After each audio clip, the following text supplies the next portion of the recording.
নম্বরটা আমরা একটু দেখি। নম্বর অঙ্কটা বলছে 1 থেকে 440 পর্যন্ত সংখ্যাগুলির একটি দৈর্ঘ্য সমান পদ্ধতিতে নেওয়া হলে বর্গ সংখ্যা হওয়ার সম্ভাবনা কত? বর্গ সংখ্যা হওয়ার সম্ভাবনা কত? বর্গ সংখ্যা হওয়ার সম্ভাবনা কত? এটা হচ্ছে সম্ভাবনার অঙ্ক। সম্ভাবনার একটা সূত্র আমাদের জানতে হবে, সেই সূত্রে ফেললে কিন্তু এই অঙ্ক হয়ে যাবে। সম্ভাবনার সূত্রটা প্রথমে আমরা শিখে নিই। সম্ভাবনা সমান সমান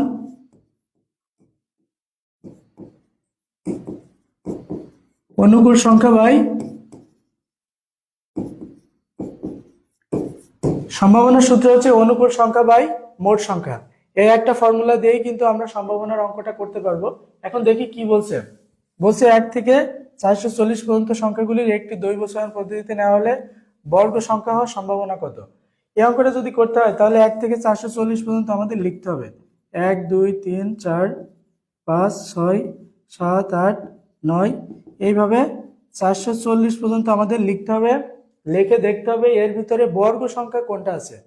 বর্গ সংখ্যা কোনটা তোমরা সবাই জানো, যাদেরকে বর্গমূল করলে একটা পূর্ণ সংখ্যা পাওয়া যায়। আমি যতগুলো লিখেছি এর মধ্যে বর্গ সংখ্যা কয়টা আছে? 4 আছে, 9 আছে। এইভাবে 440 পর্যন্ত যদি যাই তাহলে দেখা যাবে বর্গ সংখ্যা পাওয়া গেছে 20টা।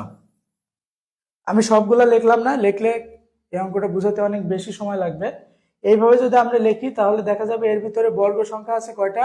20টা। আর মোট সংখ্যা আছে কয়টা? মোট সংখ্যা হচ্ছে 440টা।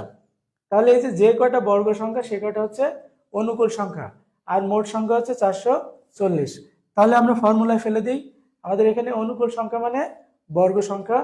আমরা বোঝার চেষ্টা করলাম 1 থেকে 440 পর্যন্ত বর্গ সংখ্যা আছে 20টা। তাহলে উপরে লিখব 20, আর মোট সংখ্যা কয়টা আছে? 440টা। এটা পুরো ব্যাখ্যা করতে গেলে অনেক সময় লাগবে, এই জন্য আমি সহজে বোঝানোর চেষ্টা করছি। তাহলে এবার কাটাকাটি করি। 2 0 0 কাটলো, আর 2 দিয়ে কাটলে 22। তাহলে কত হলো আমাদের এখানে? উপরে 1 আর নিচে হচ্ছে 22। তাহলে উত্তর কত? উত্তর হচ্ছে 1/22।